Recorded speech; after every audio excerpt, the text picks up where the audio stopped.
At number 10 spot, we have the water tank of Dapashi. Located in Dapashi, Basundara, I am so sorry if I mispronounced that, lies this innocent looking underground tank to store water around the community. Although this is necessary for any community and serves as a benefit, many locals are actually too afraid to go anywhere near it. Of course, this doesn't mean that they couldn't get their water due to fear. Instead, they would probably just ask someone else to get it for them. But what could stop people from getting a basic necessity like water? It all started with the sounds of crying, shouting, and other strange noises coming from inside of the tank, and it was said that the sounds grew even louder by the nighttime. This is also the time where locals claim that they also see the spirit of a decomposing man standing nearby the tank. Legends say that a group of robbers mugged a man near this water tank, and instead of a quick theft, one of the men accidentally killed the man, so they thought that they could put the body inside of this tank and they locked it. But instead, hours later, they would hear the man struggling for his life inside of the water tank. Soon after, the man would pass and the robbers would get caught. But imagine drinking from this water tank after this incident. Doesn't this kind of remind you of Cecil Hotel a bit? Anyone? At number 9 spot, we have Raniban. Many people know Raniban for their breathtaking views and incredible sceneries, but inside of this nature escape is hidden something dark. Within the jungle of Raniban village, there's this gigantic tree looking straight out of a cartoon with its wide spread and exposing roots. Except take away the beauty from this tree and you'll understand why every local avoids this. Warning, the story is pretty explicit, so viewer discretion is advised. Legend goes that several years ago, a man assaulted and murdered a girl right underneath this tree. After some research, this turned out to be a true story and has a lot more disturbing details that I couldn't mention on this video. However, after her death, people in the area started to hear noticeable crying coming from underneath the tree, but when they went to investigate, nothing was there. And to make things even more spookier, just days after this, the man who murdered the girl was executed by hanging on the same tree. So best believe there's more than one ghost sitting underneath it. At number 8 spot, we have the ghosts of Mount Everest. Being the tallest mountain in the world, people are bound to come in thousands to conquer the challenge. However, with a fatality rate at 14%, many climbers have not been able to finish their trip and their bodies still lie on this mountain to this day. So best believe after seeing these bodies and hearing their horrific stories, some ghost stories in Everest are bound to pop up. On your journey to the top, chances are you'll come across the 3,000 corpses that lie on the mountain to this day. One is a man known as Green Boots, as seen on the body at the time of his death, but his real name is Swang Baljor. Many climbers claim to see the apparition of this climber with green boots encourage them to push through the journey. Being at such an extreme height, many mountaineers suffer from altitude sickness and causes many to see vivid hallucinations, with the majority of them claiming to see ghosts all around them, and I'm not surprised. At number 7 spot, we have the Royal Palace of Nepal. On June 1st, 2001, one of the worst royal massacres occurred at the Royal Palace of Nepal. The deaths included 9 members of the royal family, including King Birendra and Queen Aishwarya. The culprit turned out to be the son and crown prince, Dipendra, who is said to have opened fire on the palace grounds when a party was happening. He shot his own dad, his own mother, and his own siblings. And since we're talking about a monarchy, and also because he killed all other lines of succession, he was appointed king, but only for a temporary time as he was in a coma since the attack due to shooting himself. Shortly after the massacre, locals around the palace begin to hear sounds of screaming, shouting, and the most notorious sound they would document is the sound of gunshots. They claim it was the gunshots from the massacre, and its haunting sounds are still trapped in the palace to this day. At number 6 spot, we have the Lakey dance. To educate y'all in Nepal culture, one of their infamous traditions is this Lakey dance. This is considered the dance of a demon, and although the name is pretty daunting, the reason they do this is not. So Laki is the term they use to denote carnivorous demons, so the story goes that Laki fell in love with a Nepalese girl. So in an attempt to win her heart, the demon decides to take human form to see his lover, but when he decides to enter the city, everyone decides to capture him, well, because he is a demon. So the king meets with his demon and makes a pretty generous offer. He proposes that he gives the demon a place in the city only if he promises to protect the children from tragedies and other supernatural entities. So the demon agreed, hence the dance. The costumes they use are both beautiful and pretty terrifying, depending on how you want to look at it. And one odd thing about this tradition dance, opposed to other traditional dances, is that this dance is not taught, but it's said that the dancers have it inherited through their genes. This also causes many others to believe that the demon is in fact controlling them, but in the end of the day, he means well, so it's okay. Right in the hump of our list, we have Devghat. Devghat is a religious Hindu site located in Chichwan, also known as Aryaga. On July 12, 2009, police discovered several human skulls and bones scattered all around the area. The case remains unsolved to this day. Well, it's because the grounds were formerly used for cremation. Groups like the Agoris and Tantrics come here to do some questionable rituals as well, which only adds to the local belief that this place is truly haunted. Specifically, locals claim to see around 4 to 5 women apparitions approaching the river by night. They appear to be dancing, but they're floating above the ground. The craziest thing about this is that they only start this dance by lighting themselves on fire, and only when they are completely engulfed in flames is when they'll begin their dance. And people claim to see their dance daily. At number 4 spot, we have Mugling and Naryangat. If you want to to take a hike in Nepal, this place is definitely a must with their stunning waterfalls and untouched nature. Except despite this beauty, locals warn tourists to not travel down the roads nearby at night. This is because many have reported hitchhiking ghosts who disappear shortly after being picked up. As well, they also claim to see apparitions running in front of their car, which only causes a lot more accidents in the area. Police have already discovered several human bodies in the area, with many of the cases still unresolved. This led many to believe in the supernatural, but many others propose a serial killer in the area, and it would make sense. But two theories, two bad options.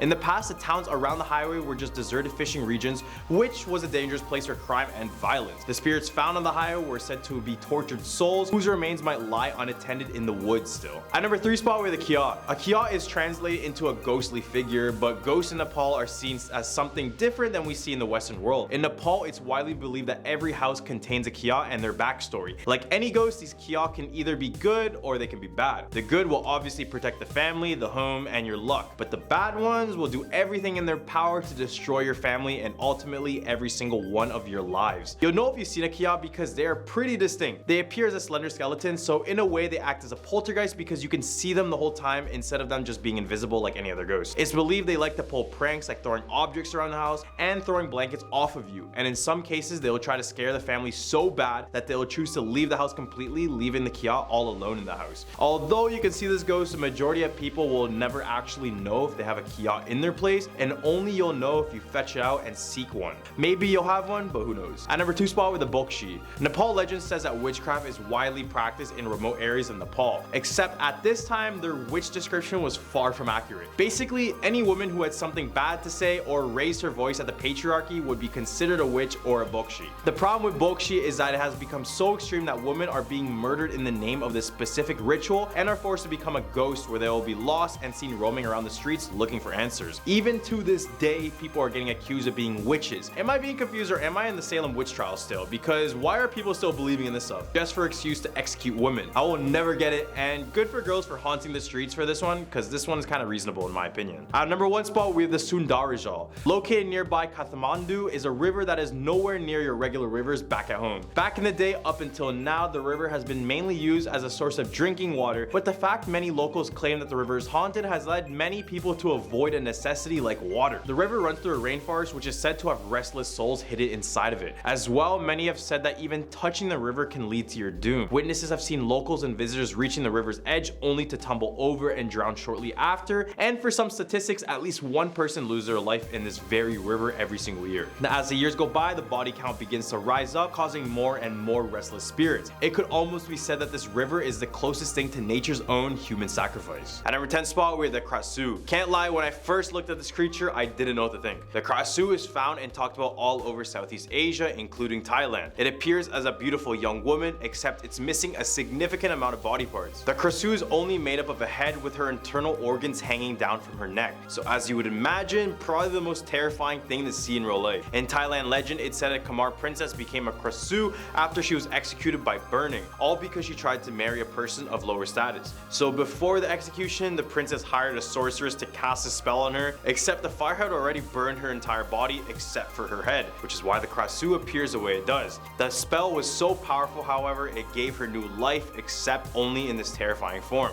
Now the Krasu flies around with a never-ending thirst for blood to drink and raw flesh to devour. So for the first time ever, avoid this beautiful woman. At number 9 spot, we have Thawi Watana Deserted House. This is a supposed cursed house where everyone who entered the house would be met with a terrible fate. In the Thawi Watana district of Bangkok, rumor has it that in 2015, a group of early teenagers entered the home. They were just out partying, so they entered the home high on alcohol and other narcotics. The reason they entered the house was because locals had already claimed that the house was haunted, so the boys decided to go check on it for themselves. This ended up being a very terrible decision later on. It said that whoever entered the house will have one of the home spirits attached to them forever. It wasn't until 3 months after, when 2 of the boys were fatally wounded in a motorcycle accident. Then a year later, a 3rd boy was caught also in a fatal accident. Then in the next year, 2 more of the boys lost their lives in a house fire. The odd thing about all these deaths was that the witnesses claimed that they saw a woman in white sitting on the backs of the motorcycles before their fatal accidents and before the house fire. Witnesses also claimed to see a woman in white entering the house before it burned down. Number 8 spot, we have the Jar Shuam Ashram. At the Ashram Chuan inside Thailand, there are literally hundreds of these statues scattered all around the property. These elaborate statues were created by one single shaman. This was no regular shaman, however. This shaman specialized in the dark arts and sorcery. So when he was alive, he performed rituals in which human remains such as ash, bone, hair, and skin would be mixed in with the concrete and be used to make these statues. After the shaman passed away, the ashram was left abandoned and the statues were left to be consumed by the forest around it. Locals avoid going to this ashram after dark because this is when the most activity happens with these statues. Some claim to hear the statues talk to one another while others see them fully move around. Regardless, seeing these statues that are just mixed in with human remains would be a terrifying thought, not only to see but just to think about. At number 7, we have the Courtesan Graveyard. In the western region of Thailand lies this infamous graveyard. The name I mentioned is not the actual name of the place, but after I mention some points, you'll understand why I changed it. Throughout the years, there's been numerous stories that this building was used as a brothel. Tragically, the women who were hired here were basically forced into adult work, and on top of that, they lived in these tiny rooms and were forced to take part with dozens of men. This is just a horrible thought beyond imagination. If the women said no or disobeyed, they were assaulted and left malnourished. So this is why this place got its name, because inside are the countless bodies of women and babies who were tragically left to die. Nowadays, it remains deserted for good reason, but if you go near the area at night, many report hearing constant screams and cries for help that grow louder and louder. At number 6 spot, we have the disappearance of Jim Thompson. Jim Thompson was an American businessman who came to Thailand and helped revitalize the Thai silk industry in the 1950s and 60s. So you can say he had a lot of power and influence in the area. He eventually built a house in Thailand filled with artifacts and various other Thailand charms. He was also loved by many locals and flourishing the Thai industry until one day in 1967, he was away in Cameron Highlands in Malaysia. Then, following an Eastern church service, Jim Thompson suddenly disappeared out of nowhere. This caused a 500-man grand-scale search for Jim, including the Thai army and Malaysian police force. After months of searching and the worldwide attention, Jim was declared dead in 1974 despite there being no trace or forensic evidence of him whatsoever. So did Jim just vanish out of thin air, or were there some greedy businessman looking to eradicate their competition? We'll never know. Right in the hump for our list, we have Wat Sathhat. The Wat Sathhat is a Buddhist temple located in Bangkok, Thailand. This temple was built all the way back in 1807 under King Rama I, so best believe it went through countless decades and countless leaders. At the time it was built, many people were told stories about the undead. Specifically in the temple, the undead were said to appear in the front of the temple's doors, resembling a thin-bodied ghost with a scary howling cry. This ghost is known as the Preta, and it was used in many religions to show someone suffering greater than humans at an extreme level of hunger and thirst. So I don't know if this ghost serves as a reminder for us to be grateful for our nourishment, or is it just another one of those ghosts that haunted this place? Who knows? At number 4 spot, we have the Bayoki Sky Hotel. Located in what was once the tallest building in Bangkok, the Bayoki Sky Hotel is one of the highest hotels in Southeast Asia. It towers over much of the city at 88 stories tall. However, in 2012, there was a tragic accident during construction of the tower whereby 3 workers plummeted to their deaths. Perhaps enraged by the unsafe equipment and working practices, the souls are now said to haunt the high-class hotel. Guests and staff members alike have reported a variety of strange happenings, including things mysteriously moving and creepy shadows. Even websites like TripAdvisor and Google Reviews also talk about many of the supernatural encounters they had in the hotel. These reviews suggest that guests report poltergeist activity, which include having their items moved around the rooms, shadowy figures in the dark corners of the rooms, and having the feeling of being watched and not alone. I know it doesn't make sense financially, but I feel like they should just close down a hotel after there's been more than a few deaths occurring, because I swear every hotel is haunted nowadays. At number 3 spot, with the Bang Phu Shoe Hotel. There is a certain shoe factory that nobody dares to walk in to this day. In Samut Prakan lies this now abandoned shoe factory. Why is it abandoned? Well, because back in the day, the factory suffered a freak accident that led many people to their deaths and injuries of many more workers. Instead of shutting down the factory, the greedy owner decided to keep it operational very soon after. Eventually, employees began to leave after reporting that they have encountered the angered spirits of their fellow workers. After many complaints were made about the factory, and when the workers started to desert the place completely, the owner decided to take his own life inside of the factory. To this day, the ghost stories that surround Bang Phu Shoe Factory, as I mentioned, have caused no one to step foot inside. Some locals say they occasionally get the whiff of newly burnt embers, shadowed with the screams of workers still trying to find their way out. At number 2 spot, we have Phi Phong. Be cautious of who you see during the day, as they may morph into a ghost at night. Phi Phong, a foul-smelling spirit, appears as a normal person during the day and as a ghost at night. The odd things it feasts on, such as frogs, give Phi Phong its pungent odor. This creature is so feared that if locals even hear a frog close by, they will purposely rush inside of their homes in fear of bumping into the Phi Phong. This stinky ghost is harmless until threatened, which means you can end up like a Phi Phong if he attacks and you ingest his saliva. I mean, just by looking at this creature, there's nothing good about them, but I guess they don't randomly attack, which is kind of a good thing. Kind of. So for another weird thing these guys do is that they will throw banana stalk cut from the widow water shoulder poles over the roof of the victim's house. This will cause the family of the house to suffer bad luck and other tragedies in the following years. All the way at a number 1 spot with the Khao Lak. Khao Lak is a beautiful seaside town in Phang Nga province. In 2004, it was all but destroyed by a devastating tsunami. While many places in several countries suffered casualties and damage after the huge earthquake in the Indian Ocean, Khao Lak saw Thailand's greatest loss of life. It is estimated that at least 4,000 people perished on December 26, 2004. The resort has risen from the debris with homes, hotels, and businesses gradually being rebuilt and repaired. Many Thai people believe that the coastal area is haunted by the tsunami's victims, and ghosts have reported strange occurrences in many of the local hotels. Coming in at a number 10 spot, we have the elevator game. The elevator game is a mysterious and potentially dangerous ritual that is said to bring you to another world. This game has its origins in Japan and is played by entering an elevator in a public building with at least 10 floors. The player must press specific buttons in a specific order without anyone entering or even leaving the elevator in order to reach this other world. In the other world, electronics do not work, the lights are off, and all that can be seen from the windows is a red cross in the distance. To return back to the original world, the players must repeat the sequence of button presses and be very vigilant of their surroundings. The player must be careful not to look at the woman who enters the elevator on the 5th floor, as she is not human. If someone enters or even leaves the elevator during the ritual, the players must start over. And you must be wondering what the specific ritual is, but if you guys actually want to know about that, search it up, because I'm not going to say it for you guys because I don't want you guys doing this. Because for those who have played, it is said that if they faint or lose consciousness during the ritual, they may wake up in their own home. But they must be careful to examine their surroundings, as it may not be the same home they left. It is important to not attempt this ritual too many times as well, as it can lead to an accidental slipping between both worlds. And it's also worth mentioning that if the woman does not enter the elevator or the players do not reach the 10th floor, they should immediately return to the 1st floor and completely end the game. At a number 9 spot, we have the Rokurokubi, the long-necked demon. The legend of the Rokurokubi is a supernatural creature from Japanese mythology that originated during the Edo period, which is 1603 to 1867. The Rokurokubi is a beautiful woman by day, but at night she undergoes a metamorphosis where her neck extends and she begins to hunt. Some versions of this legend says that this creature can be recognized by small white marks on their neck, or even by the way they sleep with their head far from their body.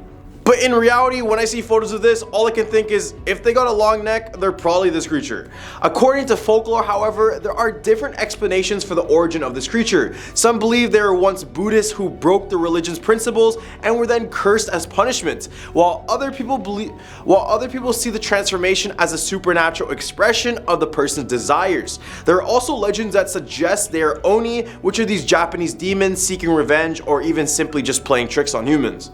And it's also worth mentioning that this creature comes in many different forms, with female ones attacking men and male ones attacking women. The Nukekubi is one of the most dangerous forms, however, known for its detached head that just flies around and attacks its prey. At a number 8 spot, we have Hitobashira. Hitobashira, also known as human pillars, is a custom of human sacrifice that was once practiced in Japan. It involved burying a victim alive under or near large-scale buildings such as dams, bridges, and castles. The practice was believed to appease the gods and protect the structure from natural disasters and enemy attacks. The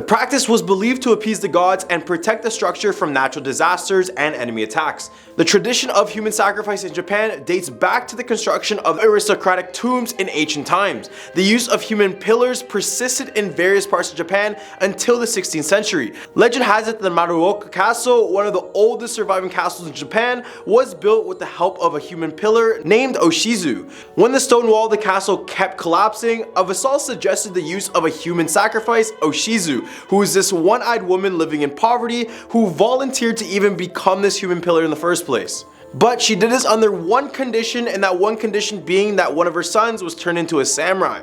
She was buried under the central pillar of the castle keep, and the construction was successfully completed. However, her son was not made a samurai, and thus her spirit has caused moat to overflow with spring rain every single year, and some people even report to see her ghost when they enter and visit this castle. As a result, people erected a small tomb to soothe her spirit, and a poem was even handed down about the rain caused by the tears of Ushizu's sorrow. It is speculated that the instability of the walls of the Maruoka castle was due to the design of the castle in the first place, which is more indicative of earlier fortresses. On the other hand, the Matsu castle is also rumored to have been constructed on human sacrifice, buried under the castle stone walls. The victim was a beautiful young maiden who was fond of dancing and is referred to as the Maiden of the Matsu. After the castle was built, a law was passed forbidding any girl to dance in the streets of Matsu because the hill Oshiruyama would shudder and the castle would shake from top to bottom. Although this practice has not been continued, it's just crazy to think that this was actually done, and some of the pillars in Japan actually contain real human sacrifice. At our number 7 spot, we have the Kisaragi Station. In 2004, a 2chan user named Hasumi posted on a thread asking for help because she got on the wrong train at Shin Hamatsu Station. This was rather strange because she usually caught the same train after work, and trains in the station only go in one direction. She started getting really anxious because she remembered the stops only being a few minutes between each station, but on this specific train ride, they were just much longer. They even went through a tunnel, but her usual line didn't go through any sort of tunnel. She walked to the front car to ask the conductor for help, but the curtain was closed and no one answered. She then knocked on the door, but that's when the train suddenly stopped at Kisaragi Station. As she left the train, she was filled with huge anxiety and fear, but as she tried to go back, the train door shut on her. As all this was happening, she was messaging people on this discussion board on 4chan about the station, but when they all replied, they had said that no such station existed in Japan. She decided to exit the station and walk back along the tracks, even back through the tunnel she had gone through under earlier. She reported strange sounds like drums in the distance, and even a voice telling her that walking on the tracks is extremely dangerous. As she grew more afraid, she turned back to go around, but she saw an old man with one leg, which then slowly disappeared right after. When she finally got out of the tunnel, a man came up offering help and to drive her to the nearest station. This is when she posted on the thread for the very last time, saying that the man was muttering to himself, then her phone died, and she was never heard from the thread again. At our number 6 spot, we have the 1932 Shirokiya department store. On December 16, 1932, tragedy struck the Shirokiya department store in Japan during their year-end Christmas theme sale. The festive decorations of the season turned into a nightmare as a fire broke out at the toy section just a few minutes before the store was about to open. The fire quickly spread to floors 4 and 8, filling the staircase with smoke and cutting off major escape routes. This left many shoppers and employees stranded on the upper floors, desperate for a way to find safety. Some of those who were trapped made makeshift ropes from clothing or curtains and climbed down to safety. Others were not so lucky. They instead fell to their deaths or even suffocated in the smoke-filled building. In total, 14 people lost their lives and 67 were injured in the Shirokiya department store fire.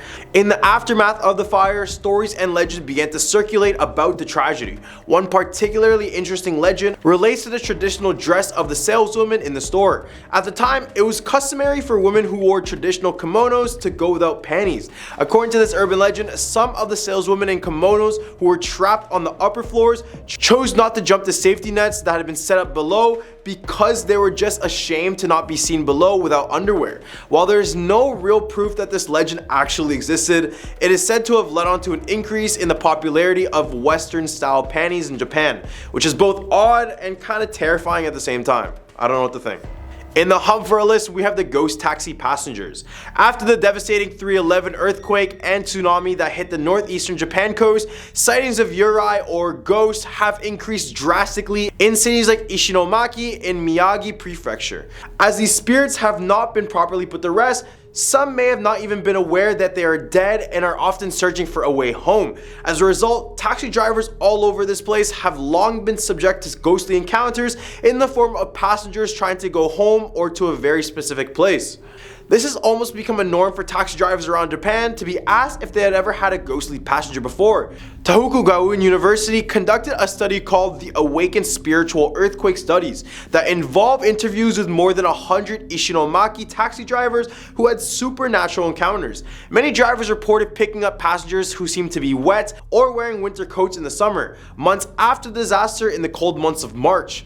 Most drivers reported running the meter and having to pay the fee for the vanished passenger. One particular driver reported a chilling story about a man in winter clothing whom whom he picked up in the summer, who asked to be taken to an address that had been destroyed. The driver asked if he was sure that that was the address, as it was just a vacant lot, to which the passenger replied by asking, "Am I dead?"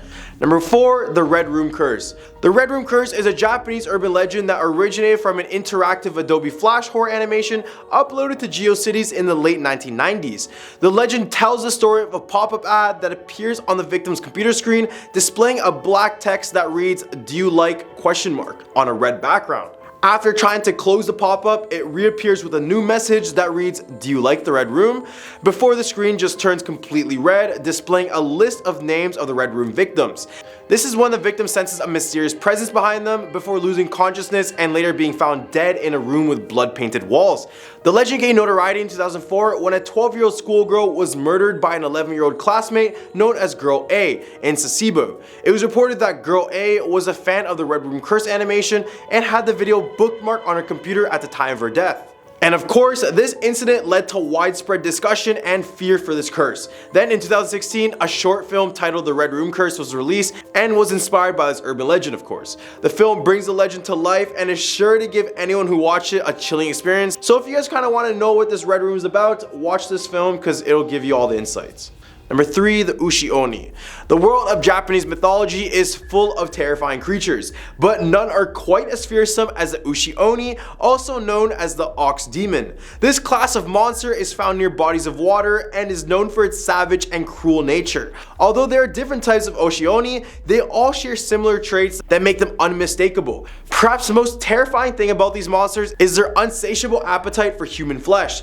Then on top of that, they breathe toxic poison, making them even more deadly. The Ushi-Oni is not to be trifled with as well, and many people who have encountered one have not lived to tell the tale. It is worth mentioning that the Ushi-Oni is not always a solitary creature either. They are known to work together with other yokai or supernatural creatures such as the Nura-Onna and the Iso-Onna. These yokai use their charms to lure unsuspecting men towards the water, where the Ushi-Oni is waiting to pounce and make a meal of its victims. The appearance of the Ushi-Oni is quite unique and interesting as well. Much of them resemble an ox from the head up, but their body is a demonic horror. However, there are many variations on this theme, including one with a spider-like body, another one with a cat-like body, and even one with the body of a kimono-clad human. Pretty terrifying. Number 2, the cursed Kleenex commercial. In 1986, Kleenex released a commercial in Japan that sparked a series of disturbing urban legends. The ad featured a woman in white and an ogre-looking child sitting on a pile of hay and enjoying Kleenex tissues, all while singing the song "It's a Fine Day" by Jane and Barden played in the background.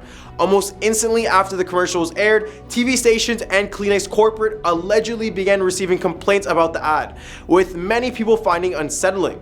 Some claim that the entire film crew met untimely deaths in freak accidents following this, while others said that the child in the commercial had passed away immediately after filming this. There are also rumors that the actress Kaiko Matsuzaka had either passed away or even been committed to a psychiatric hospital. Others claim that when the ad came on at night, the singer's voice in the commercial transformed from that of a young soprano to a raspy old woman's. And the ad was so unsettling to the public that Kleenex eventually pulled it off air and replaced it with a completely different one. At our number 1 spot, we have the Kaikoji Temple. This place has nothing really scary about it, except the fact that it has mummified bodies on display. Okay, maybe it's a bit scary. These mummified figures are known as the Shokuonbutsu, also known as the living Buddha or Buddha mummies. These are in fact real people, and these are the bodies of the priests who belong to the Shingon sect of Japanese Buddhism. All of these mummies we see are priests who made the drastic decision in self-mummification. And I don't know what it is, but there's something about a body that being fully intact for hundreds of years that makes it so creepy. The process for the mummification would actually be very intense as well, and for the first 1,000 days, and it would go a little something like this. For the first 1,000 days, they would do extreme fasting and exercising. Then on the next 1,000 days, they would reduce their diet to a bare minimum in order to fit in this thing. The last 1,000 days would consist of entombment. Basically, many would bury themselves alive, essentially while in a deep state of meditation in order to reach enlightenment. Starting off this countdown at number 10, Tag. The opening scene of Tag is one of the most shockingly horrific moments in Japanese cinema, and is a perfect setup for the absolute carnage and confusion that follows. A young girl called Mitsuko finds herself battling between alternate realities. each with a unique set of horrors she must face. There is little to no explanation as the audience gets thrusted into a never-ending spiral of danger alongside Mitsuko, which makes the movie a heart-racing watch. Despite the endless world of horror seen in Tag, it is the true reality revealed at the very end that is the most terrifying. Now, if this movie name sounds familiar, it might be because the movie trended on TikTok around when it came out with the famously terrifying bus scene.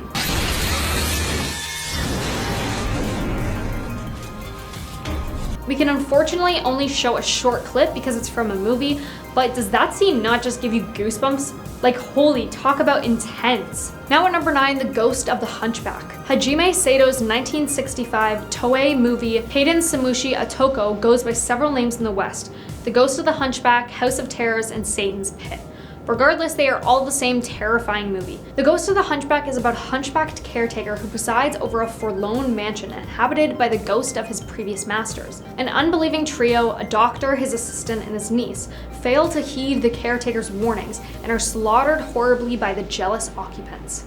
Now moving on to number 8, The Curse. Fans of the found footage style horror need to look no further than Nori or The Curse. The film opens with an introduction to paranormal investigator Masafumi Kobayashi, who has disappeared during the process of making a documentary titled The Curse. The documentary then begins to play as viewers are left to uncover the secrets he left behind. Seemingly disconnected mysteries that involve strange and creepy events are tied together by the discovery of an old ritual that summons a demon named Kagutaba. Noroi is said to be disturbingly realistic, which makes it all the more terrifying.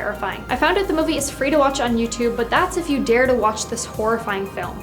But it can also be found with better quality on Shudder. Now at number 7, House. The bizarre horror that is House is a hyperactive fever dream that takes place in the most deranged, creepy, haunted house to ever grace the big screen. Nobuhiko Obayashi's twisted fairy tale tells the story of 7 schoolgirls on a summer trip to an aunt's remote estate. The fantasy-like beginning takes a turn so deformed and uncanny that it's difficult to adequately describe. House is overflown with unbelievable scenes, people say. The scenes that take place in the haunted house are as gruesome, but they are just as exciting to watch. The movie came out in 1977. And nowadays, watching older horror movies don't really seem that scary because of all the CGI and everything we have now, but after seeing a 5-second clip of this movie, you're sure to have goosebumps. This movie is one of the most inventive and colorful horror movies to ever exist and truly must be seen to be believed.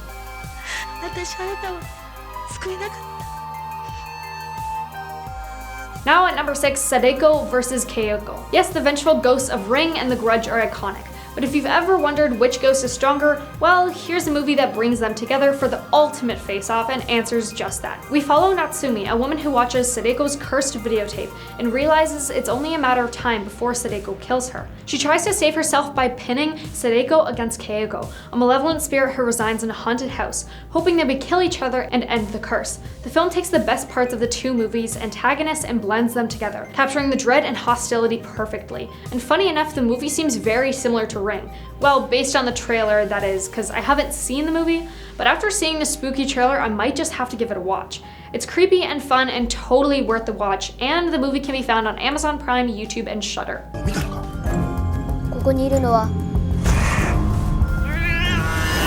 Halfway at number 5, Uzumaki. Based on the horror mangaka Junji Ito's spine-chilling manga of the same name, this film's concept is just as eccentric as it is creepy.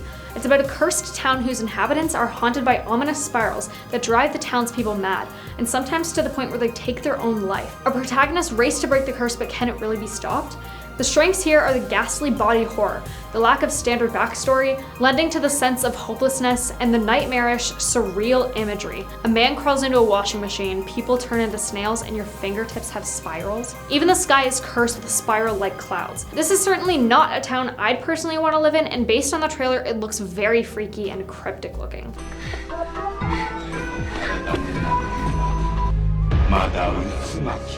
At number 4, Dark Water. This is a classic that forever remains underrated and one of people's personal favorites. Yoshimi is a single mother in the midst of a divorce. To prove she is able to take care of her daughter, she moves the pair into an old rundown apartment building, where the haunting horrors begin.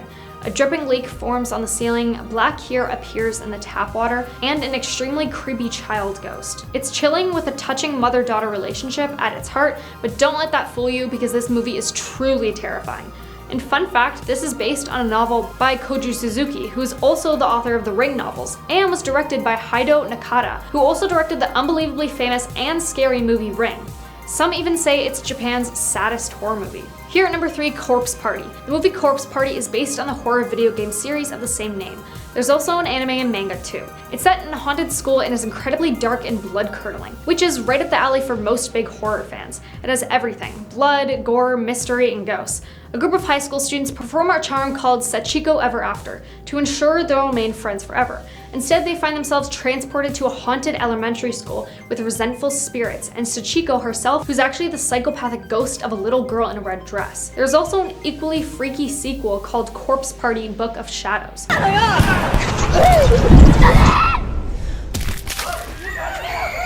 Now coming in at number 2, Ring-You. Ring-You is a cult horror film of legendary status. Its prominence as one of the best horror films to come from Japan has not wavered over for more than 2 decades since its release. Ring-You subjects viewers to a deep-seated psychological attack that leaves them with a mysterious and lasting sense of doom. The story itself is deceptively unassuming. Watch a cursed videotape and die a gruesome death 7 days later. It's a masterful way director Hideo Nakata cloaks Ring-You in growing dread that makes it a superior film. The frightening jump cuts become implanted in your mind, and the metallic screeching will ring in your ears for days after watching. Of course, this one is good, but for me, I really like the newer remakes of Ring, but still, if you haven't seen it, I highly recommend this one. Now coming in at number 1, The Grudge. It's impossible to talk about Japanese horror movies without mentioning Ju-on or The Grudge. The movie is disconnecting thanks to its non-linear narrative, but viewers can expect to encounter 2 terrifying restless spirits ready to torment anyone that enters their home. Everything about the film is sure to inflict sheer terror. The Grudge draws on horrors from both the real and paranormal,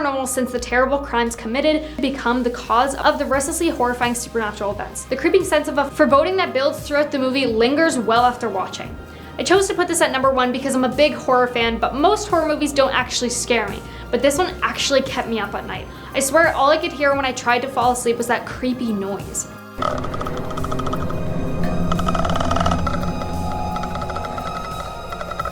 To start our list right, at number 10, we have the Queen of Spades. Basically the Russian version of Bloody Mary, this supernatural being is said to grant wishes to anyone who summons her, but at a price of course. As the Joker once said, if you're good at something, never do it for free. To summon her, similar to Bloody Mary, you need to go into a dark room with a mirror and light a candle in front of it. Once you have that set up, you need to place a Queen of Hearts playing card right against the mirror.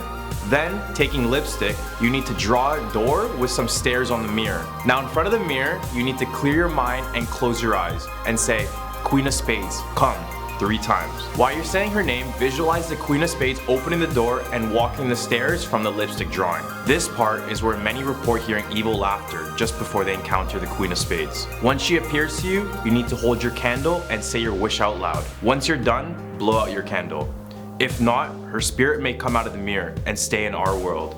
Coming in at number 9, we have The Black Curtains. This Russian story started off as a simple request from a mother to her daughter, asking her to go to the store to purchase some curtains for the home. She urged the daughter to not buy any black curtains under any circumstances. However, when the girl got to the shop, she saw that there are only black curtains. So despite her mother's wishes, she decided to get them rather than go home empty-handed. When she arrived home, her mom was upset. But since they had no curtains, she put them up anyway. And this is where things get worse. During that night, the girl's father was strangled, and the night after, the same would happen to her mother and her brother. The traumatized girl rushed to the police, and it was decided that they would set up cameras and microphones all over the home to investigate the murders. They ordered the girl to go to bed as normal, but as time went by, the black curtain appeared to stretch and move, reaching for the girl in her bed. The police immediately opened fire and the curtain began to bleed out and let out a demonic screech as it fell to the ground. Stealing our number 8 spot, we have The Old Lady of Ostankino. This is a 5-century-old story of a lady living in the district of Ostankino, Moscow. The strange thing is that this lady only appears to Russian leaders, not other citizens. It is said that she appears to Russian leaders to warn them of upcoming dangers such as attacks, sicknesses, plagues, you name it. In return, this old lady only asked them to never farm on the land that she appeared on, in Ostankino. Despite getting useful advice, a powerful ruler of Ostankino disobeyed these orders and ordered men to start digging in the land. The lady was angry and summoned all the spirits of the land, and it was said that they possessed the residents of the city and led them all to their dooms. But at number 7, we have Anatoly Moskvin. the corpse collector. This is definitely a case where life is stranger than fiction. Legend has it that a mysterious person roams Russia, waiting for people to kidnap.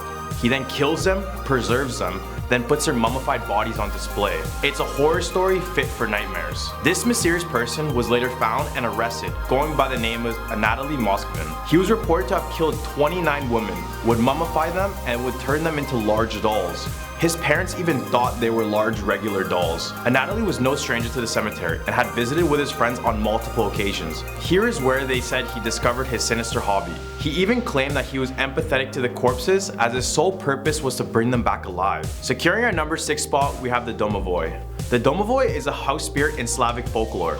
It is a masculine, typically small, bearded, and sometimes covered in hair all over. According to some traditions, the domovoi takes on the appearance of current or former owners of the house, but has a gray beard, sometimes with tails or little horns. It is the protector of the house, and every home is said to have its own domovoi. The domovoi protected not only the human inhabitants of the house, but their herds and household animals as well. In some areas, Slavs believed that prosperity and well-being could not exist in a new home until the head of the family died and became its guardian spirit. Right in the hump of our list, we have the infamous Baba Yaga. This is a Slavic folklore that is commonly told around Russia. The Baba Yaga is a supernatural entity or witch that takes the form of an elderly lady. She is said to be the refugee of the dead, meaning this is the form she had taken after coming back from the afterlife. Appearing as weak and fragile, this would be a good way for the Baba Yaga to disguise what her true sinister intentions were. She is described as having bright red eyes and sharp metal or stone teeth. Her house is reported by witnesses to be a dark house deep in the woods that is standing on 2 chicken legs. Her house is said to be moved around by Baba Yaga's power to travel to different locations to find more victims. When people encounter the Baba Yaga, she is said to be helpful on some occasions, but most of the time, she would be dangerous and bloodthirsty. For example, in one story, she would do something heroic like locating a missing bride, but in another story, she is a child-eating monster who can't stop. A famous disaster takes our number 4 spot, the Chernobyl Blackbird. Just a few days before the infamous Chernobyl nuclear plant disaster, many workers at the plant reported seeing a large, dark, and mutated man with gigantic wings. This humanoid creature was given the name Black Bird of Chernobyl, and despite the fact it had no head, it had piercing red eyes that would send chills to the spines of anyone caught looking. Before the nuclear disaster, workers claimed to have been plagued by terrifying dreams and many instances of bad luck. Fast forward to the day of the disaster, and now workers have reported seeing a large black bird-like creature with a 40-foot wingspan flying through the smoke of Chernobyl. Many people believe these creatures to be a bad omen, since they are shown around history to appear before tragic events. You should definitely know this one, but at number 3 we have the Russian sleep experiment. This experiment was conducted in the 1940s in a top-secret Soviet facility. The Soviets used 5 Gulag prisoners to test what no sleep did to their brains and body in 30 days. They promised freedom when, or rather, if they survived. They would use air stimulants to keep them awake for all of the days. In the course of 5 days, the situation went out of control. The subjects blocked observation and went all kinds of crazy with constant screaming and moaning. Then, on the 9th day, a prisoner was screaming so loud that he completely tore his vocal cords right off. Then on day 14, they tried to evoke a reaction by telling the prisoners they would open the chamber, but they would get a voice back saying, "We don't want to be freed." Then on day 15, after another day of silence, they decided to open the chamber, where they saw the unspeakable. When they opened it, they immediately noticed one of the prisoners was dead due to mutilation. As the soldiers were taking out the other prisoners out, they noticed chunks of human meat all over the room. The other 4 had muscles and skin torn off from their bodies, which all seemed to be self-inflicted. Their abdominal organs had also been removed. As soldiers were trying to get them out, they began begging to stay inside the chamber with the gas on. But due to this traumatizing sight, the witnessing soldiers would follow a similar fate, with many dying and others reported ripping off their own reproductive organs. Beethoven would be shocked at our number 2 spot, but we have the red piano.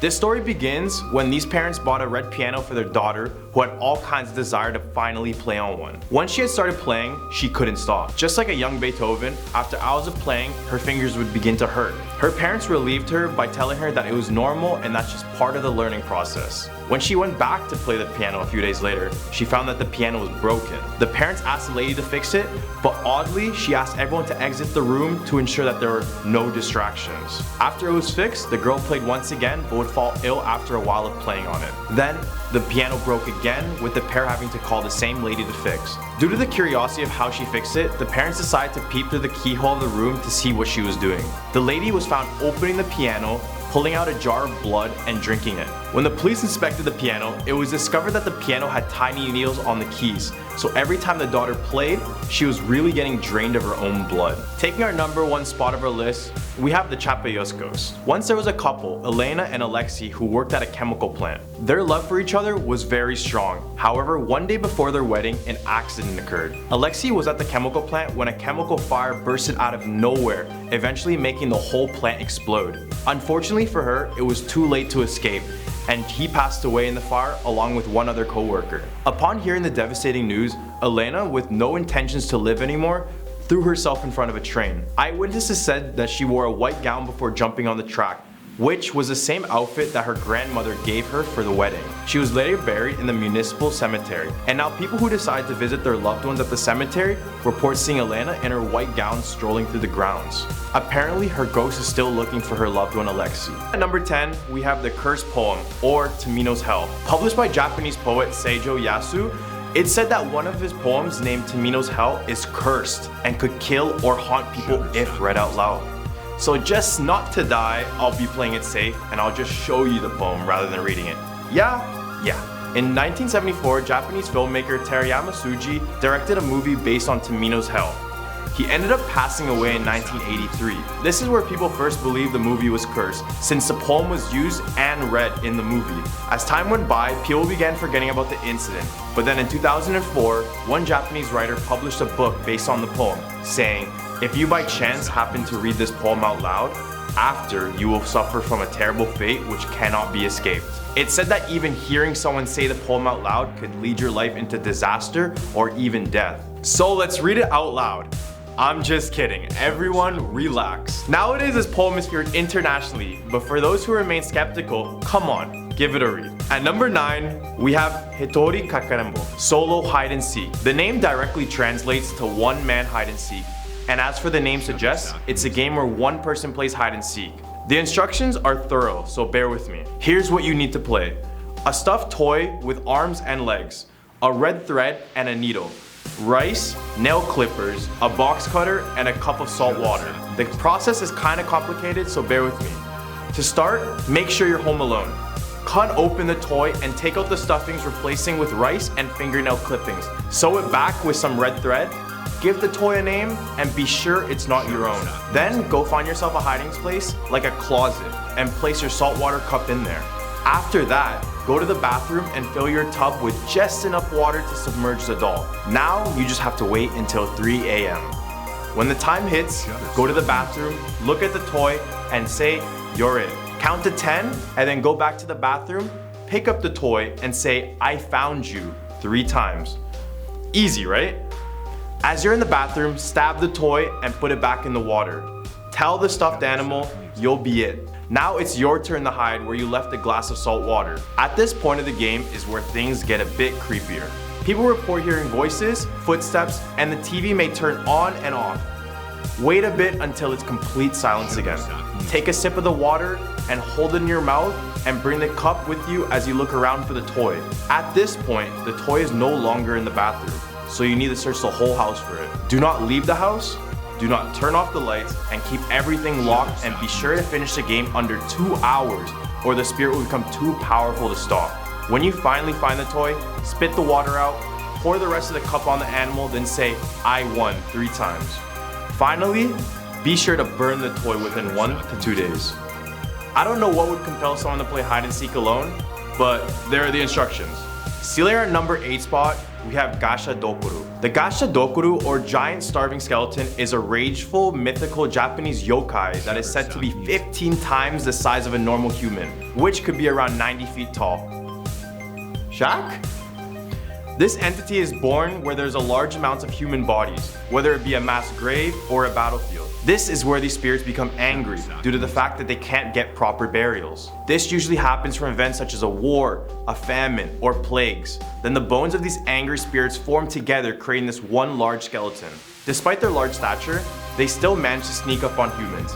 They crush them in their hands and bite off their head to drink their blood. This creature will definitely give Attack on Titans a run for their money. The scary thing is, they don't even need to kill people nor drink their blood.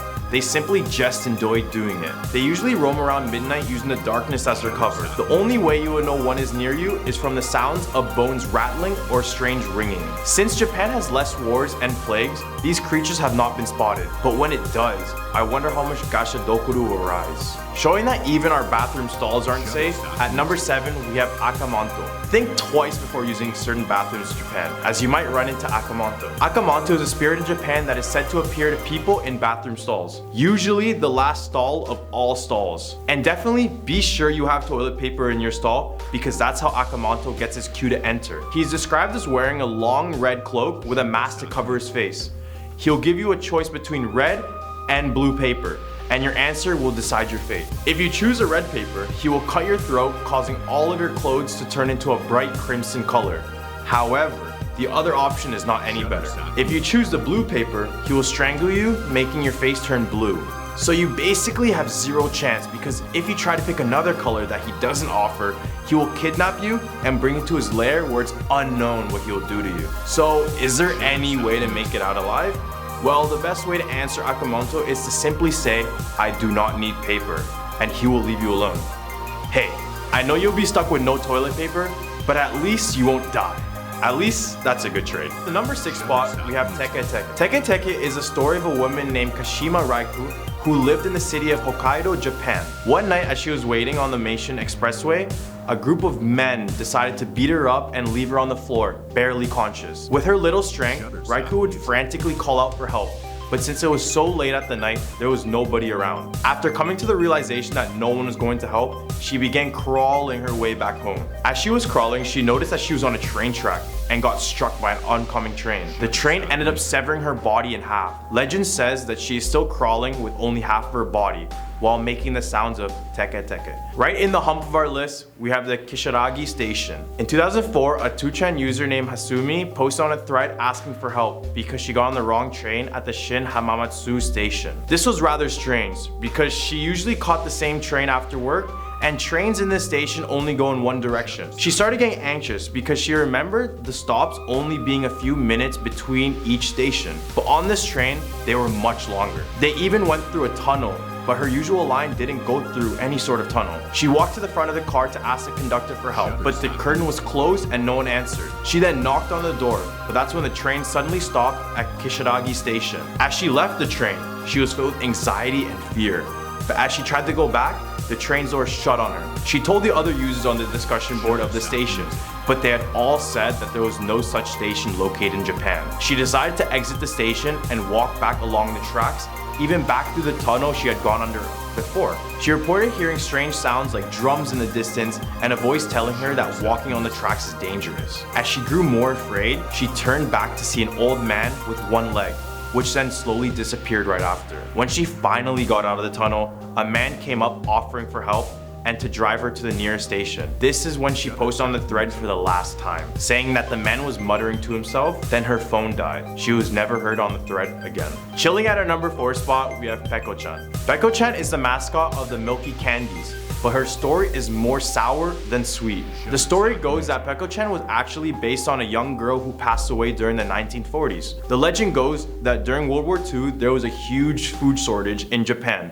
Because of this, many people, including women and children, were starving to death. So Peko-chan's mother decided to cut a piece of her own arm off and offered it to Peko to eat. This is the moment Peko-chan discovered how tasty human flesh was. In fact, she had never tasted anything so good in her life. She couldn't resist with such a piece, so she decided to kill her mom and eat her whole body. Ever since, she's been constantly craving human meat, living the rest of her days as a cannibal. At our number 3 spot, we have the Kone Kone. The legend arose in Japan where sightings of a creature are reported in rice fields or in an open sea. This creature resembles a tall white mannequin made of fabric almost like an inflatable tube, but deadlier. Other than that, no one knows exactly what it looks like because everyone who saw it either went crazy or has died. There's a story where one summer, two brothers went to visit their grandparents in the countryside. They were playing outside when they noticed a figure in the distance, wiggling in the wind. But when the wind stopped, the figure kept on wiggling. Curious, the older brother took binoculars to see the figure, but as he did,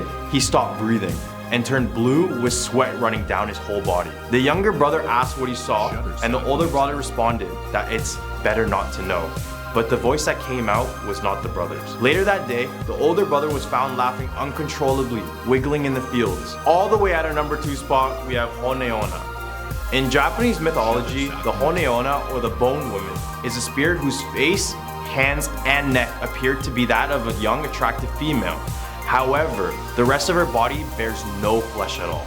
It's said that she uses her beauty to seduce unsuspecting men, where she would lure them into the dark and isolated areas. Because when they're alone, she reveals her true form and sucks her life force energy, leaving them as a pile of dust. In other accounts, the Honeona are said to be the spirits of a young woman who had died, but cannot move on from their past lovers. To their loved ones, they appear normal, but for everyone else, they appear as the Bone Woman. Taking our number 1 spot in our list, we have the Okiku doll.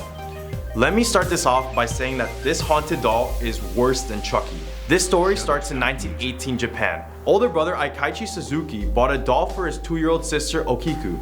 The doll had a black bob cut and a traditional kimono. His sister loved the doll so much that she even named it after her own name. These two would become attached together like no other. But in the following year, Okiku became gravely ill and ended up passing away. To commemorate her, her family put up her favorite doll on her memorial shrine. Everything seemed fine until after a few days, they would begin to notice something very strange. The doll's hair seemed to be actively growing. Let's start our list right. At number 10, we have the Codex Gigas. The Codex Gigas, more commonly known as the Devil's Bible, is a 3-foot tall medieval manuscript with origins being completely unknown to historians. The story goes that a monk got sentenced to solitary confinement for breaking his religious vows. To avoid the punishment, he claimed that he was going to write a book filled with all of the knowledge in the world. After hours of writing, he found that this was an impossible task and decided to pray to God for divine intervention, hoping to receive all of the knowledge in the world. However, God didn't answer. Instead, he turned to Satan. Cause like, why not? Instead of the holiest person in the world, let's just pick the worst guy. And it's said that Satan assisted him in writing this book. What's surprising is that Satan is believed to have written this book in a day, and based on modern research, the book showed no signs of hesitation or fatigue. A picture of the devil is also at the front, just in case you thought I was lying. Stealing our number 9 spot, we have Athenodorus.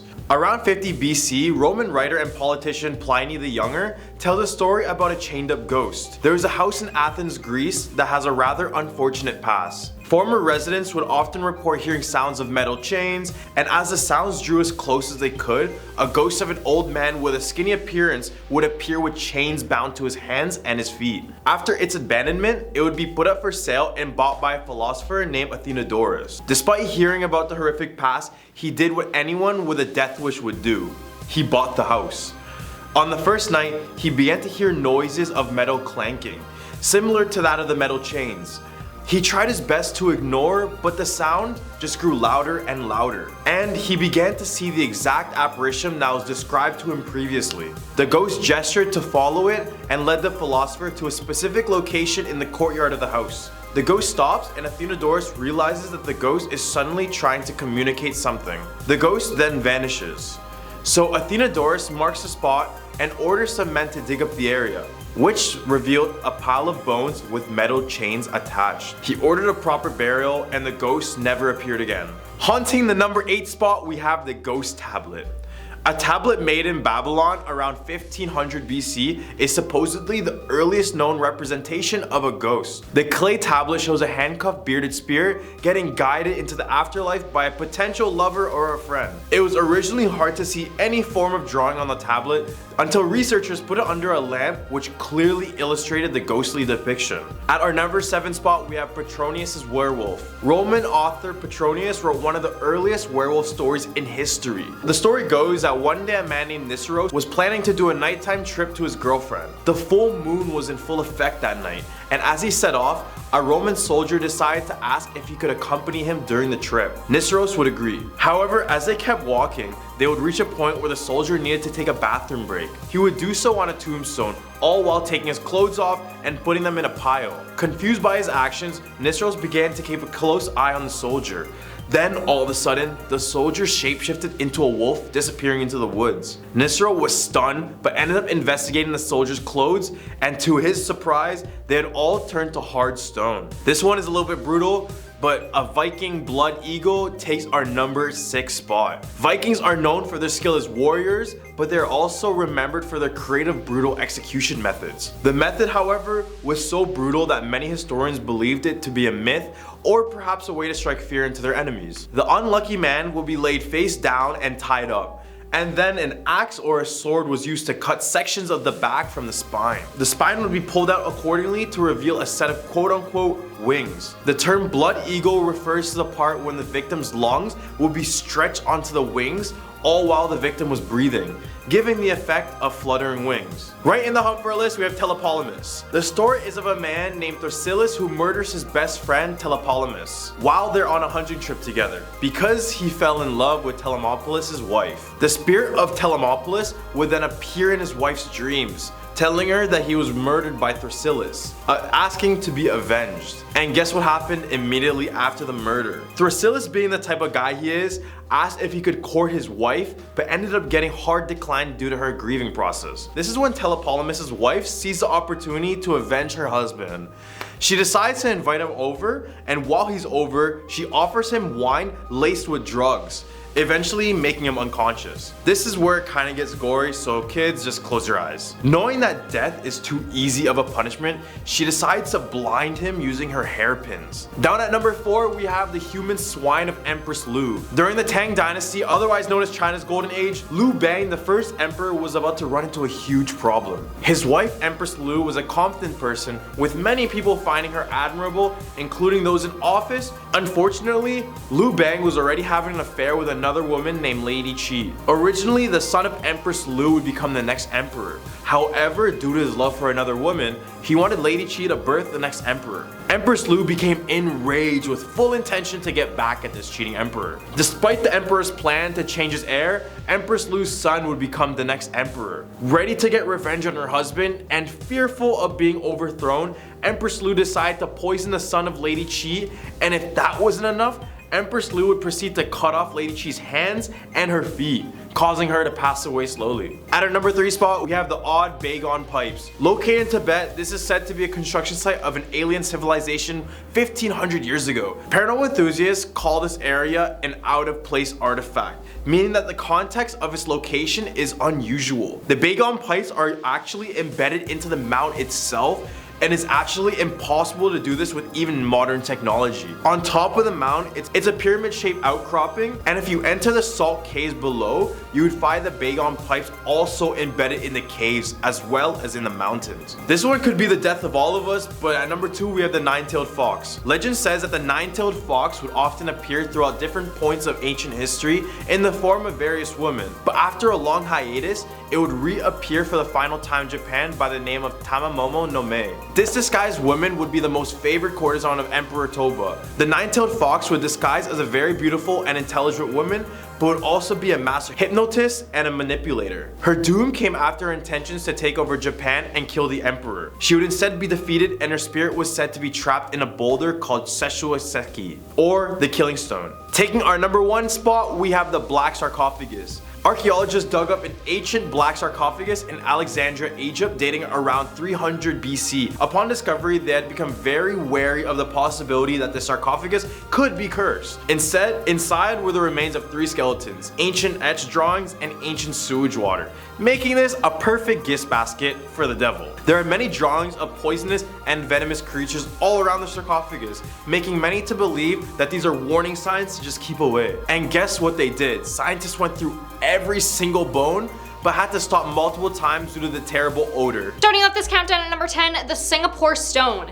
Did you know that Singapore has its very own Hercules? Known as Badang, a poor fisherman lived his humble life by the Singapore River. When he realized a water djinn had been stealing his fishes, he set a trap to catch the spirit red-handed. He then confronted the captured spirit, who promised to grant his wish in return for its release. Badang proceeded to wish for superhuman strength and was soon appointed court warrior by the Sultan of Singapore. Warriors from far and wide started swarming in to challenge the strong man, including India's Wadi Bajaya. The two dueled in a series of contests, and the last one saw them lifting a massive rock and throwing it towards the Singapore River. The rock was discovered years later at the spot where it was said to have landed, and not just that, there was an inscription on it, probably to commemorate Badang's achievement. However, only a fragment of the rock survives today, and as it's been said, the Brits blasted it to pieces in 1843. While it's housed in the temporary closed National Museum of Singapore, you can still see it online.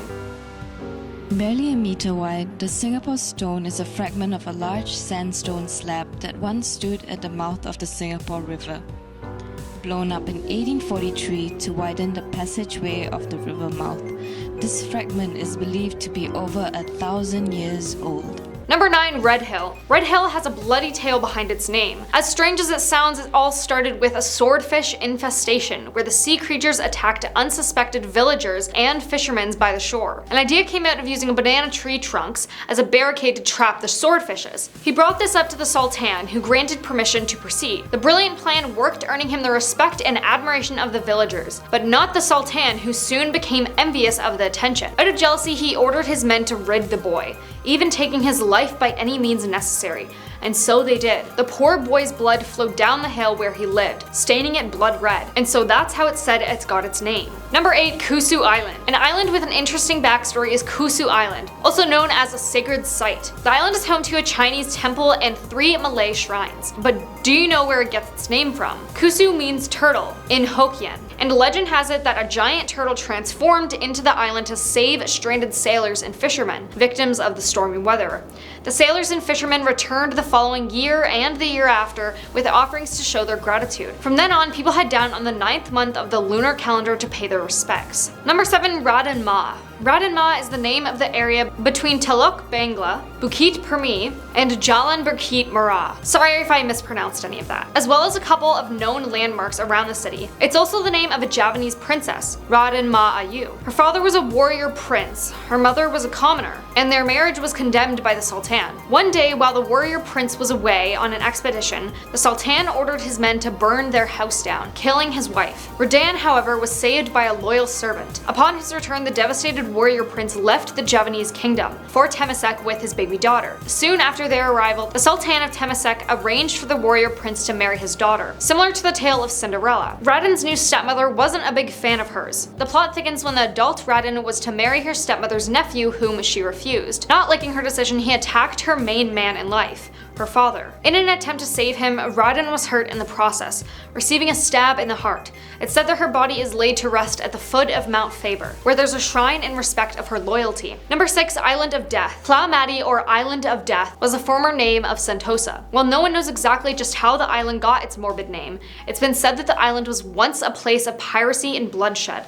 Other reasons behind its name include the location of the island, which was adjacent to Palu Brani, which was the burial ground for many ancient Malay warriors. Then there's a tale about a deadly outbreak called the Blakang Mati fever in the late 1840s, which almost wiped out the original Bugis settlers on the island. In 1972, Palu Mati was renamed as Sentosa, or Peace and Tranquility, leaving its past behind. Today, it's a beach resort known as the State of Fun. Halfway number 5 is Singapura. Sang Nila Utama, or Sri Tribhuwana, was once the ruler of the Shivajaya Empire at Sumatra. According to legends, he went on an expedition in the late 13th century and discovered an island with a white sandy shore. After learning that the place was called Temasek, Sang decided to cross the waters to reach this newly discovered land. However, a storm appeared out of nowhere and nearly swallowed the boat. In a desperate attempt, Sang threw his crown into the turbulent waters. The weather and the sea immediately became calm, and the crew reached Teluk Blangah safely. As they landed, a strange beast was spotted from afar. Upon hearing that it was a lion, Sang was overjoyed and decided to name the island Sigapura, or Lion City. The discovery was said to have happened in and around AD 1297, and Sang went on to rule for 48 years before his passing. His palace and burial ground was located on top of Bukit Lerenggang, or Forbidden Hill. Number 4. Sisters Islands. Lying south of Sentosa, Sisters Islands refer to Pulau Sabar Darta and Pulau Sabar Lut. Many years ago, there was a pair of sisters, Mina and Lena, living by the southern coast of Singapore. Being very attached to each other, the sisters vowed to marry two brothers so that they could live together always. However, one night, Lena ran into a group of pirates by the sea. Stunned by her beauty, the pirate chief was determined to marry Lena. When the dawn broke, the pirates came and abducted Lena to their ships. Weeping over the loss of her dear sister, Mina came swimming after the boats. The stormy waters were merciless, and she was doomed eventually. In a desperate attempt, Lena broke free and dived into the sea. The next day, a pair of islands appeared where the sisters had drowned. They were named Sisters Islands by the villagers in memory of the two girls. And legend has it that the next day, after the storm had subsided, Sisters Islands had appeared in the position where the two sisters were last seen. Number 3, Underwater City. Legend has it that Sang Nila Utama was the child between an adventurer king and a princess of an underwater kingdom, like we talked about before. Supposedly, Sang's father Raja had a glass case created for him to descend into the sea because he was curious about what lies beneath the calm waters. He sank into a country called Dika and was greeted by a race of men, and was later taken to meet the ruler of this underwater wonderland, and that's exactly how he met Sang's mum, Princess Mathabu Labari. This world under the sea, however, is scarcely ever mentioned in history books. Number 2, the Merlion. One night, the villagers living by the southern coast of Tesamek were awakened by the howling winds and crashing waves. The dark clouds blocked out the lights of the moon and the stars, turning the world in complete darkness. It was as though the island of Tesamek would be sunk by the raging sea. The terrified villagers got down on their knees and prayed. During this moment, a bright light was observed emerging from the southern waters. A massive creature, half lion, half fish, roared in anger. The battle between the fierce mythical animal and nature was intense, as the sky was filled with flashing lightning. The villagers had never witnessed such terrifying phenomenons before. After some time, the winds began to die down. The waves subsided and the sky started to clear. The gigantic sea beast had won the battle against nature. As it claimed its victory, it stood proudly on Sentosa. By morning, the Merlion had retreated into its waters, leaving behind a bright, colorful trail. Number 1, ghostly passengers. This story originates with taxi drivers, specifically ones who have had the eerie experience of picking up late-night passengers who ask to be dropped off at a cemetery. Usually, the protagonist in the story is a beautiful young woman waiting on a remote road for a taxi. Once she's in the taxi, she doesn't speak again and wordlessly hands the driver money when she arrives at her destination. In the morning, when the driver looks at the money, it's hell notes. Money burnt as an offering have replaced the Singaporean bills. At our number 10 spot, we have almost had a war over a tree. Two US Army officers named Captain Arthur Boniface and First Lieutenant Mark Barrett were axed and butchered until they passed from North Koreans while trying to trim a tree in the DMZ. This would later be known as the Korean Axe Murder Incident. The tree was blocking a checkpoint view, which is why the US decided to chop it in the first place. As you would expect, when the US caught wind that the soldiers passed away in a foreign country, they quickly took action. They created Operation Paul Bunyan, which is named after a mythical lumberjack from North American lore. The operation was very simple. Go to the DMZ and chop it down, except they came with a little few friends of their own. This included hundreds of soldiers armed with machine guns, grenade launchers, and chainsaws. And if that wasn't enough to make this more American, they brought in a 23 vehicle convoy with a tank, 20 utility helicopters, and 7 attack helicopters. Oh, you thought I was done? They also brought in B-52s, F-4s, F-5s, F-111s, and also a carrier which was offshore and a nuclear-capable bomber circulating the area. If you guess that the North Koreans didn't do anything, you are right. At number 9 spot, we have videos of nuclear destruction. Okay, first things first, North Korea has no internet. Well, except for high-level officials and some schools, but that's pretty much it. This means their media spreads like a wildfire in a desert.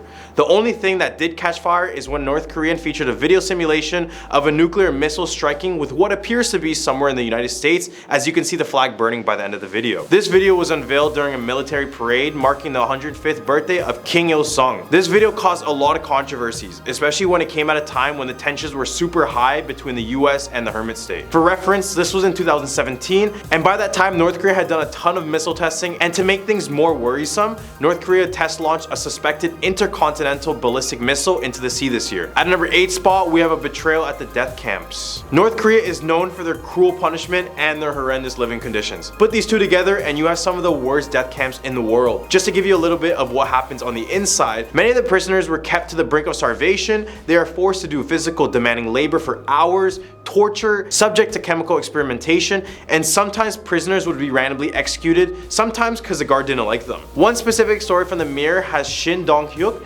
share his experiences in these death camps. When he was 13 years old, he overheard his mother planning to escape the camp. Since he was practically born on the camp, all he knew was to obey and report anything bad in the eyes of North Korea. So he ratted his mom out. He would then recall watching his mom and his brother being dragged out and publicly executed in front of his very eyes. The worst part about this is that at the time he believed he did good because he claimed this is the type of brainwashing he underwent at the camp. At number 7 spot, we have Otter Warm Beer. Warm Beer was a student from UCLA and decided it was time to go somewhere outside of the box. He then went on a trip to North Korea through a Chinese company called Young Pioneer Tours, which is still one of the biggest tours to this day.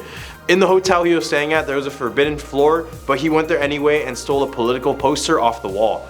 This was all caught on film. This is all because a church in Hawaii that he was a part of wanted him to do it. During his confession speech on February 2016, he said this: I have been very impressed by the Korean government's humanitarian treatment of severe criminals like myself, and of their very fair and square legal procedures in the DPR Korea. This is a load of barnacles. Then on March that same year, he was convicted and sentenced to 15 years of hard labor. Negotiations happened, but it wasn't until June 2017 when North Korea released Otto. Except he was in a coma after taking a sleeping pill. It wasn't until he was flown out to the US where he passed away. After this incident, the US government decided to ban all American tourists from visiting North Korea altogether. Another reason not to visit this place. At number 6 spot, we have North Korean ghost ships. Hundreds of abandoned boats from North Korea wash up on Japanese and Russian coastlines each year. Some of the vessels contain the crew's remains, but they're usually just a pile of bones. These ghost ships are thought to be the result of North Korean fishermen becoming lost at sea and dying from malnutrition or weather exposure. The ships are typically old and lack stronger engines, and I mean, it's from North Korea. They're pretty much still living in the 1980s still. However, after an investigation was done, they found that these boats are actually sent out from China as a way for them to fish illegally in North Korean waters, which violates UN sanctions completely. Right in the hump of our list, we have Ryugyong Hotel. Sorry if I mispronounced that. This 105-star hotel in Pyongyang was completed in 1992, but by that time, it didn't function as a hotel at all. The building was hollowless and had no windows, which meant complete darkness on the inside. Kim Jong-un wanted this hotel to be the biggest and best hotel in the world, but it completely fell short from that goal. It still remains empty to this day. It's literally just a large structure just overlooking the city, and it's more scary to think that no one actually goes into that building. And in fact, this is the world's tallest unoccupied building. Now many theorists have claimed this building isn't empty and it harbors something more sinister inside. This may be a stretch, but online communities have mentioned that SCPs and other governmental projects are being kept secret in this building, hence why it will never truly open up to the public. At number 4 spot, we have Room 39. Room 39 is a secretive North Korean organization that figures out ways to get funds for Kim Jong-un. This room is in a ruling workers' party building in Pyongyang. The main goal of this room is basically to make sure that Kim and his family never run out of funds, and most of these ways are through illegal means. Legally, they invest in many different precious metals and currencies and some companies, but illegally, which is where they make most of their money, they allegedly make their money through means of narcotics, human trafficking, and most famous, counterfeiting money. The North Koreans are so good at creating counterfeit US dollars that they created a super note, which is supposedly 1-for-1 of a US $100 bill. Some people in the US have actually been prosecuted for distributing the money that was produced in this very room. This room also serves as a place for arms dealing, where they usually sell to terrorist organizations and dictators for money. At our number 3 spot, we have Kim Jong-il's tomb. His tomb is on this list because it just gives everyone other than North Koreans the utter creeps. The mausoleum contains the embalmed body of North Korea's late leader Kim Jong-il, and it was open to tourists for some time. During that time, you could see the leader in this glass box with his body resting inside. Just a creepy sight to see in general, let alone a dictator who causes people to suffer. At number 2 spot, we have the Shincheon massacre. Now before I get started with this one is all up for speculation. North Korea has said this happened while the US has said it was falsified, but forget about what we care about, let's just care about the North Korean side right now. They claim that a mass murder took place in the 1950s during the Korean War. In the town of Shincheon, American soldiers supposedly took the lives of over 35,000 civilians in the course of 52 days. If this was true, this would make it one of the most deadliest massacres in history, but that's if. Now this event is memorialized in the Shincheon Museum of American War Atrocities. Yup, there's a museum on horrible violent acts, and some of the paintings in here are pretty disturbing. At our number 1 spot, we have an election. This one is probably the least scariest on this list, but the fact that people have no right to vote for their leaders is definitely terrifying for me at least. Voting in North Korea is actually a thing. When you're supposed to go in for voting, many people show up super early to show a sign of loyalty. But when they're there to vote, it's just mandatory to vote for the SPA party, otherwise known as the Supreme People's Assembly. There's also supposedly private voting booths, but seriously, what do you have to hide? If you do attempt to vote for someone else, the police will follow you and find any ways to incriminate you or declare you insane.